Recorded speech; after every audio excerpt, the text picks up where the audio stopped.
পশ্চিম মেদিনীপুরের চন্দ্রকোনা রোডে জাতীয় সড়কে কুবাই নদীর ওপর ব্রিটিশ আমলের তৈরি ভগ্নপ্রায় ব্রিজই একমাত্র ভরসা চলাচলের জন্য। ভগ্নপ্রায় ব্রিজের ওপর দিয়ে ঝুঁকি নিয়ে চলছে দূরপাল্লার বাস, লরি, ট্যাক্সি সহ অন্যান্য যানবাহন। সামনেই রেল ক্রসিং, অ্যাম্বুলেন্স থেকে শুরু করে ইমার্জেন্সি পেশেন্ট দীর্ঘক্ষণ আটকে থাকে এই রাস্তায়। এলাকার মানুষের দাবি ছিল একটি ওভারব্রিজের, তা কাজ সম্পূর্ণ হলেও চালু হয়নি 2 মাস ধরে। ফলে চরম ভোগান্তির মুখে সাধারণ মানুষ। প্রশ্ন তুলছে, কবে চালু হবে ওভারব্রিজ, কবে মুক্তি পাবে ভোগান্তি থেকে? কোনো আধিকারিকই জানেন না যে কবে এই ব্রিজ চালু হবে। গড়বেতা 3 নম্বর ব্লকের বিডিওর কাছে প্রশ্ন করা হলে বিষয় খতিয়ে দেখা হচ্ছে বলে মৌখিকভাবে জানিয়েছেন। পঞ্চায়েত সমিতির সভাপতি চিন্ময় সাহাকে প্রশ্ন করা হলে তিনি বলেন, বিষয়টি আমরা খতিয়ে দেখছি। স্থানীয় প্রশাসনিক ব্যক্তিরাও জানেন না ব্রিজ চালু না হওয়ার পিছনে দায় কার। দায় জারি হোক, সমস্যায় পড়তে হচ্ছে সেই সাধারণ মানুষকেই।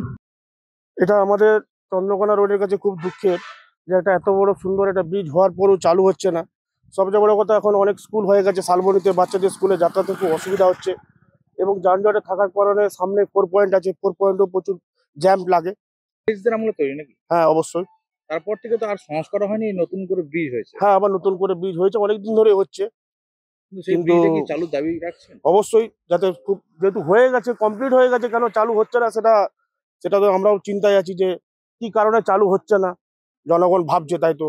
জনগণ আমাদের কাছে এসেছিল, আমরা তাদেরকে আশ্বাস দিয়েছিলাম যে আমরা উপরে জেনে জানার পর আমরা একটা মানে কোন প্রসেসে এটা চালু করা যাবে সেটা যার জন্য বলেছিলাম। কিন্তু আমরা এনএইচতে গেছি, আমি এবারে ঠিক করেছি। হ্যাঁ, আমাদের কাছে রিপোর্টার এবং জনসাধারণ অনেকেই আমাদের কাছে এসেছে। আমরা বলেছি এবারে আমরা ডিএম মিটিংয়ে, রিভিউ মিটিংয়ে আমরা এটাতে তুলে জানতে চাইবো আমরা যে কেন এটা চালু হচ্ছে না।